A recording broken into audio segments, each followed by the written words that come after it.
This is the Tesla Model Y. It's the very first one into Ireland, and we've gotten our hands on it thanks to the guys in DCEV.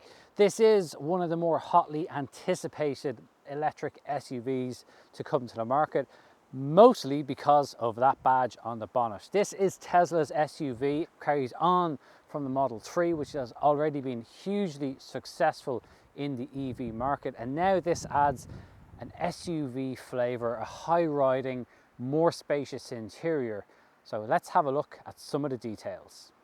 This particular version is the Model Y long range, which has a dual motor setup. Now the battery is a 75 kilowatt hour battery, but it's 70 kilowatt hours usable, and that has a real range of anywhere between 295 and 595 kilometers, depending on how you use it. One of the other big advantages of having a Tesla is access to the excellent supercharging network, and this car can charge at up to 210 kilowatts, so it's very capable of adding in loads of range very quickly. But also Model Ys in Europe get a CCS connection, so that means as well as the supercharger network, you can also access all of the usual fast charging stations such as Ionity, ESB networks, and any of the others, EasyGo and the like. So there's a huge amount of charging options with this. There's also an 11 kilowatt AC onboard charger as standard. So for your home charger, if you can charge it up to 11 kilowatts, great. But it also means that it will suck down power on a standard public charge point pretty quickly. The dual motor setup has a total power output of 441 horsepower or 324 kilowatts, and maximum torque is rated at 493 newton meters. So this is a car that's not short on performance at all. It will accelerate from 0 to 100 kilometers per hour in 5 seconds even, and has a top speed of 217 kilometers per hour where that is possible.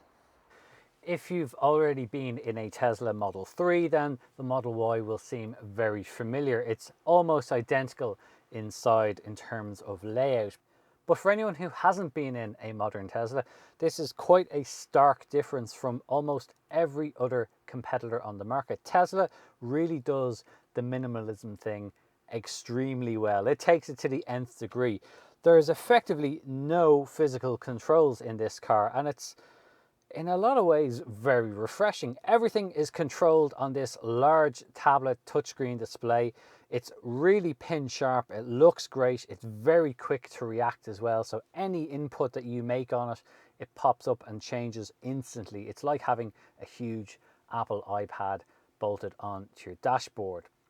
The steering wheel itself, well, it's a very simple, largely round design. There's a slight flatness to the bottom, and you just have these two rotary toggle dials on, and these are basically multifunction controllers. So these will do everything. Even if you need to adjust the steering, how it's set up, whether it's for reach or for rake, you can do that as well in the settings. And then you just have two stalks behind the steering wheel.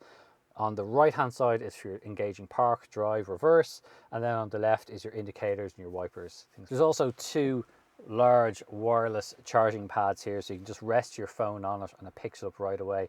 Interestingly, it picks it up even with the case on as well, which is something that can be a little bit finicky on some cars that have wireless charging pads, but this is great. It works really well. But there's also a huge amount of storage space in here too. So you've got two cup holders here, as you would expect. Then you can slide this forward and there's another quite cavernous compartment in here. And then underneath the armrest, you can lift this up and there's even more space in here, and there's also illumination in there too. So there's quite a lot of room in here, and there's also the glove box, which can be electrically actuated. So there's no handle or button on the glove box itself. You just press the car logo here on the display and then hit the glove box and it opens like that. So again, it's a little bit of a gimmick, it's a little bit of a novelty, but a lot of people are going to like this, and I think this car is going to be a big hit, especially for those with families, because of the amount of space that you get in the rear. One of the big advantages of this new SUV profile is there's loads of headroom back here. I'm 5'9" and I'm sitting here behind the driver's seat as it's set up for my driving position, and I have a lot of room. Because of the way the front seats are set up much higher, there's actually a lot of space underneath, and I can get my feet right in underneath. I can't think of another car this side of something like a long Mercedes S-Class or Audi A8 that I've been able to stretch my legs out so much without actually touching anything in front. Okay, it's kind of touching my shins, but there's loads of room to stretch out here. And in the middle, it's also true. There's still a lot of space that you can sit and stretch your feet out a little bit longer. Both of these outer seats also have ISOFIX points, so it's easy to get a child seat across, and the middle seat is relatively wide, although it might be a little bit tighter to get a booster seat in the middle too. Part of the simplicity and why there's so much room is there's not really any center console here extending into the passenger space. You've got 2 vents here and 2 USB-C ports, but that's it. There isn't any way of mounting anything onto the backs of the seats, and there's only a small pocket here, so you're not going to get a lot of stuff crammed in. But the window level is quite low, so smaller, younger passengers sitting in the back will still have pretty good visibility. But really, it's this panoramic glass roof. It's vast and it looks superb. There's a slight tint to it, but it's fantastic. The amount of visibility you get here, it almost looks like, doesn't look real almost. It's just such a good setup, and it really does add a huge amount of sense of space to the inside of the Model Y. So I think it's going to be a big hit with those in the back as well as in the front. If you need a lot of space inside for your stuff, well, the Model Y can swallow tons of it. The front can carry 117 litres, and then there's the rear boot, 854 litres, loads of space. Drop the rear seats and the maximum cargo capacity for the Model Y goes up to 2,158 litres. Really impressive stuff. The first thing that you'll notice about the Model Y is just the performance. It is video game quick, if I'm honest. It is super fast at accelerating, and it just piles on speed almost unnecessarily. To be honest, this is more than enough performance for any sort of SUV of this kind. It's good on the brakes too, and there's actually quite a decent one pedal driving feature. So once you lift off the accelerator, it does naturally slow down and recover energy back into the battery.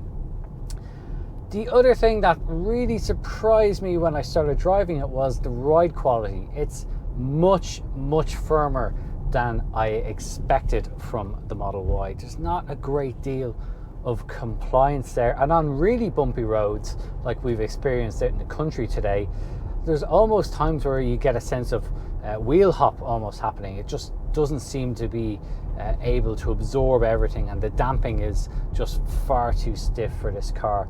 Even now on this very smooth road, if you even just veer towards the cat's eyes on the center, you can feel them thudding through the cabin.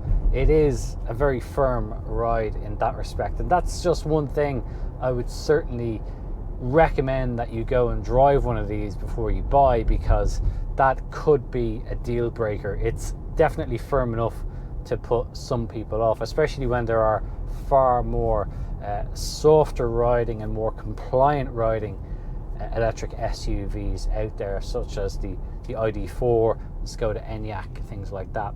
They are a lot softer to ride with. Now, steering, well, it's very direct, and it's actually quite a good feel from the steering as well. I do like it. It's not as numb as I might have expected it to be, and the only thing I would probably criticize for it is not the steering feel, but the actual steering lock. So if you've got to do a 3-point turn, it could become a 4 or 5-point turn.